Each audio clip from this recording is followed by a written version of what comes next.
कानपुर देहात की सियासत में घमासान, घर के चुनाव ही लगा रहे आग। निवर्तमान जिला अध्यक्ष मनोज शुक्ला बोले, बीजेपी के चारों विधायक चलती रेलगाड़ी में सवार बस लूटने में लगे हैं। कानपुर देहात भारतीय जनता पार्टी इन दिनों भीतरी खींचतान से जूझ रही है। जिले की सियासत में सांसद देवेंद्र सिंह भोले और प्रदेश सरकार की राज्य मंत्री प्रतिभा शुक्ला के बीच ठनी हुई जंग अब नए मोड़ पर है। मामला सांसद बनाम विधायक का तो है ही, लेकिन रणनीति ऐसी बनाई गई कि इसे ब्राह्मण बनाम ब्राह्मण की सियासी चाल में बदल दिया गया। दरअसल एक निजी होटल में बीजेपी के पूर्व जिलाध्यक्ष ने भाजपा कार्यकर्ताओं के साथ मिलकर की प्रेस वार्ता पर जमकर हमला बोला। अगुवाई कर रहे निवर्तमान जिला अध्यक्ष मनोज शुक्ला ने सीधे सीधे आरोप चढ़ा कि आज बीजेपी के मौजूदा चारों विधायक भ्रष्ट हैं। इनमें कोई पुराना भाजपाई नहीं, कोई बसपा से आया, कोई सपा से तो कोई कांग्रेस से। ये लोग चलती रेलगाड़ी में सवार होकर अपना अवसर तलाशते हैं। इस प्रेस वार्ता में पूर्व जिला अध्यक्ष और वे ब्राह्मण चेहरे भी मौजूद रहे, जिन्होंने जिले में बीजेपी की नींव रखने की भूमिका निभाई थी। उनका आरोप था कि राज्य मंत्री प्रतिभा शुक्ला और उनके पति पूर्व सांसद अनिल शुक्ला वारसी न सिर्फ वरिष्ठ कार्यकर्ताओं का अपमान कर रहे हैं, बल्कि जातीय नारेबाजी से माहौल बिगाड़ने की कोशिश भी कर रहे हैं। सांसद और वारसी दंपत्ति के बीच घमासान के बीच इस प्रेस वार्ता में इन सभी कार्यकर्ताओं को चलाने वाला रिमोट कंट्रोल पर्दे के पीछे किस चेहरे के पास है और कौन उन्हें कंट्रोल कर रहा था। सूत्रों की अगर माने तो वो कोई और नहीं बल्कि भारतीय जनता पार्टी के सांसद देवेंद्र सिंह भोले हैं, क्योंकि प्रेस वार्ता में वारसी दंपत्ति को टारगेट करते हुए जिले के चारों विधायकों और आरोप लगाया। प्रेस वार्ता की शुरुआत अनिल शुक्ला वारसी और डिप्टी सीएम के बीच हुई। बात को आधार बनाकर रखी और प्रेस वार्ता में मंडोली अग्निकांड, मां बेटी की मौत से पीड़ित बेटे अंश को भी बैठाकर अनिल शुक्ला को घेरने का काम किया। लेकिन अभी तक न्याय न मिलने की बात पीड़ित ने कहा कर मंसूबों पर पानी फेर दिया। आगे उन्होंने कहा, डिप्टी सीएम से ऐसी बात कार्यकर्ता बर्दाश्त नहीं करेगा, जबकि स्वयं पार्टी के जीते हुए चारों विधायकों पर आरोप लगा सीधे पार्टी के शीर्ष नेतृत्व पर सवाल खड़े कर रहे हैं। प्रेस वार्ता में जुटाई गई इस भीड़ को असल में इन सब बातों से कोई लेना देना ही नहीं है। ये तो सिर्फ उतना ही रट कर आए हैं जितना प्रेस नोट में दिया गया है। भीड़ में बैठे बीजेपी के इन चेहरों ने दबी जुबान से ये साफ कर दिया कि उन्हें यहाँ किसने भेजा है। इससे ये साफ हो जाता है कि ये संसद के खेमे के लोग हैं। संसद ने ऐसी राजनीतिक चाल चली कि ब्राह्मण के सामने ब्राह्मणों को ही खड़ा कर दिया। बीजेपी के अंदरूनी संग्राम का वीडियो भी वायरल हुआ है, जिसमें अनिल शुक्ला वारसी उप मुख्यमंत्री ब्रजेश पाठक से फोन पर तीखे सवाल पूछते सुने गए। इसके बाद अकबरपुर चेयरमैन पति गुड्डन सिंह बीजेपी की विधायक प्रत्याशी प्रतिभा शुक्ला को हराने और सपा को अकबरपुर रानियों से जिताने की अपील करते हुए देखे गए। इस प्रकरण पर समाजवादी पार्टी अध्यक्ष अखिलेश यादव ने भी तंज कस दिया है।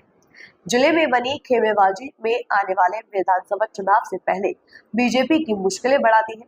सवाल ये है कि क्या यह सियासी खींचतान 2027 में पार्टी के लिए रोड़ा बनेगी या फिर आला कमान इस घमासान को थाम पाएगा।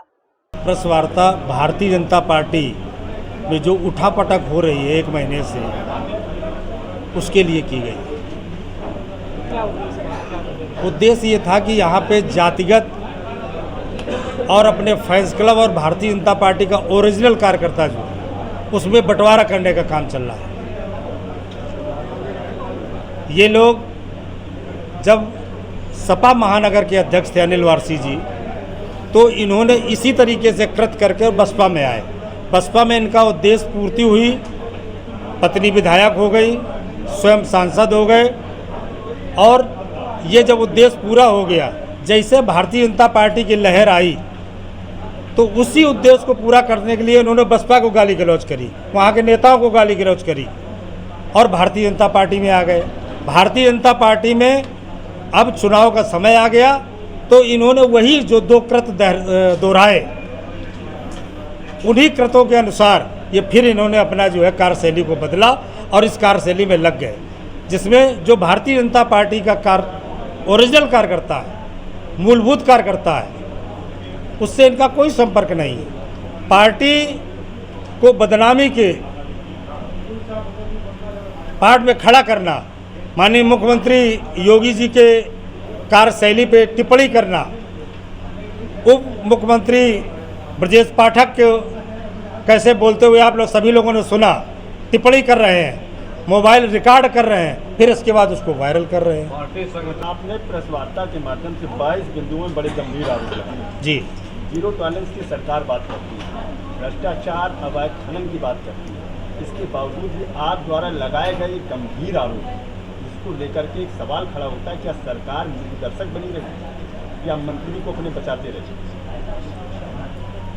ये कानपुर देहात में जो चारों विधानसभाएं हैं, ये मूल रूप से भारतीय जनता पार्टी के कार्यकर्ता नहीं है, और इन लोगों का केवल उद्देश्य है कि चलती हुई ट्रेन में चढ़ना और अपने गंतव्य स्थान पर पहुंचना।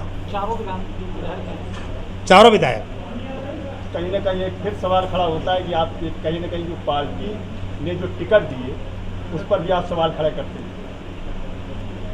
इन लोगों ने अपनी व्यवस्था को ये लोग जानते हैं। इसका उदाहरण मध्य प्रदेश में विद्याचरण और श्यामाचरण शुक्ला हुआ करते थे, वो हमेशा चलती हुई ट्रेन में चढ़ते थे। अध्यक्ष जी, दूसरी बात ये है कि जीरो टॉलरेंस की बात कर रहे हैं कि अगर बात की जाए तो इस समय अगर कहा यह जा रहा है कि कानपुर देहात में जो अपनी नेता के साथ बीजेपी नेता के साथ में होल्डिंग में अपनी फोटो लगवाओ और जम करके खनन करवाओ, क्या कहेंगे आप? अब फोटो तो मैंने देखी नहीं है, लेकिन भोगनीपुर से कैबिनेट मंत्री विधायक है राकेश अचान के साथ में कई एक ऐसे युवा नेता हैं जो कि उनके साथ एक फोटो लगाए हुए हैं और खनन जम करके एक भी भारतीय जनता पार्टी का कार्यकर्ता नहीं है। सत्यम सिंह चौहान खनन कर रहे हैं, क्या वो भारतीय जनता पार्टी आप भी उनके साथ आते हैं? उनका निष्कासन हो चुका है। हो चुका है। हाँ। अब आज भी आपकी बैठक में कई खनन माफिया बैठे हुए हैं, उसके लिए क्या कहेंगे? क्या वो पार्टी के हैं कि नहीं है? अब हमारे साथ कौन बैठा है, पीछे बैठे हैं, इसमें कुछ लोग भारतीय जनता पार्टी के पदाधिकारी हैं, और इसी भीड़ में कोई आके बैठ जाए। हम तो मूल कार्यकर्ता की बात करते हैं। तो विधायक बीजेपी के हैं, कार्यशैली से संतुष्ट नहीं है? कौन?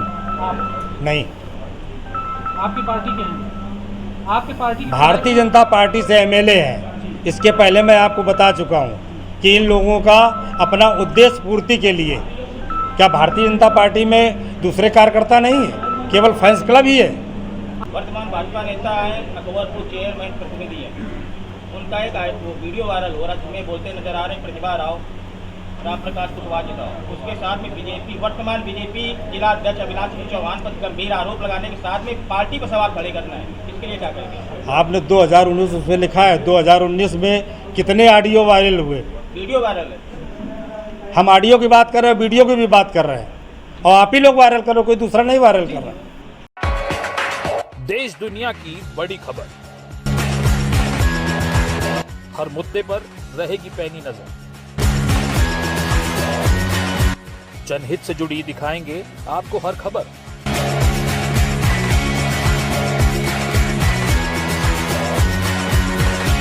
कंटाप टीवी के खास प्रोग्राम मुद्दे की बात ब्रजकिशोर शर्मा के साथ देखिए कंटाप टीवी पर।